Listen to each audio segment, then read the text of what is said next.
I'm wild again, beguiled again, a simpering, whimpering child again, bewitched, bothered and bewildered am I.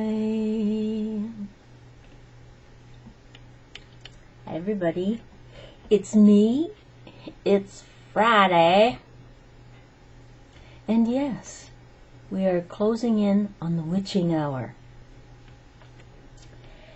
What that means is more candies for me.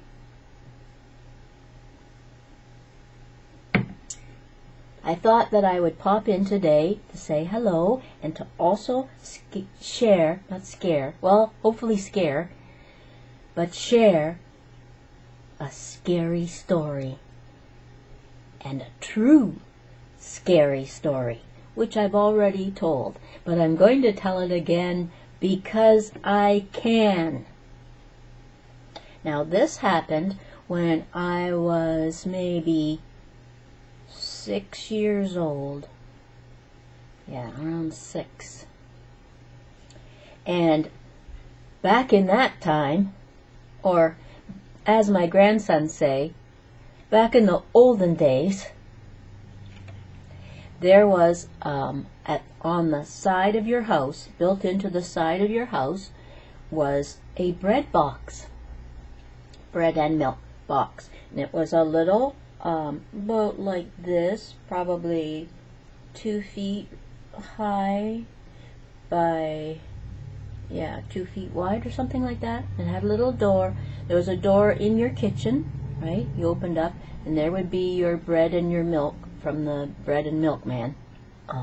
They delivered back then. And no, we didn't have a cow tied up in the backyard. So the milk was delivered. And and then on the outside of your house was a little door, right? And you could lock your inside one. And maybe you couldn't. No, you couldn't. They both were the same little.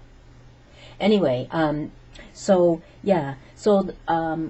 mom and dad and my sister Nancy Lee and I had all been somewhere. Probably mom and dad were doing their magic act, and or Nancy Lee and I were. Whatever. That's a little foggy, but so we got home and it was very late at night, in the dark, and someone forgot the house key. Why my dad didn't have a house key on his car keys now is really starting to make me wonder. Unless this was just a Halloween prank that they pulled on me at my tender age of 6. Anyway, so no house key. How do we get in? With no house lights on, no lights on over the porches, front or back, or the front porch, side door, no lights. And me at that age, yes, I was afraid of the dark. But the only way in would be, yes, through the bread box. And the only one to fit through the bread box was moi. So Dad boosted me up, right, and opened the door and just said, "Now, Chrissy, just go on through," as I'm like, I was trembling. And then go down the stairs from the kitchen to the side door and let us in, okay?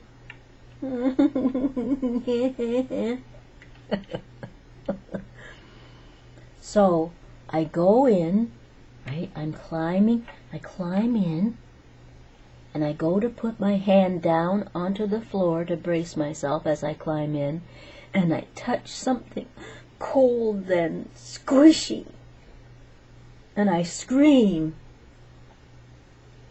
Dad's like, "What is wrong?" I said, "There's something on the kitchen floor. I just touched it." Dad puts me down, puts his arm in. "It's a loaf of bread, Chrissy." Well, how was I supposed to know in the dark? So then he pushes me back up. I go in, push the bread aside. I stand up in the kitchen, and it's completely dark, right? Then I've got to go down some steps to the landing and to open the door. And right behind me would be the basement steps, right? And the basement contained the mad rabbits. Yes, Dad used to give away bunnies and on his show, and we usually had a few bunnies hopping around in the basement, and I was really afraid because you never knew if they were going to suddenly come running up the stairs after you. You don't know what these wild rabbits are going to do. So, trembling and whimpering, a simpering, whimpering child again, I did it.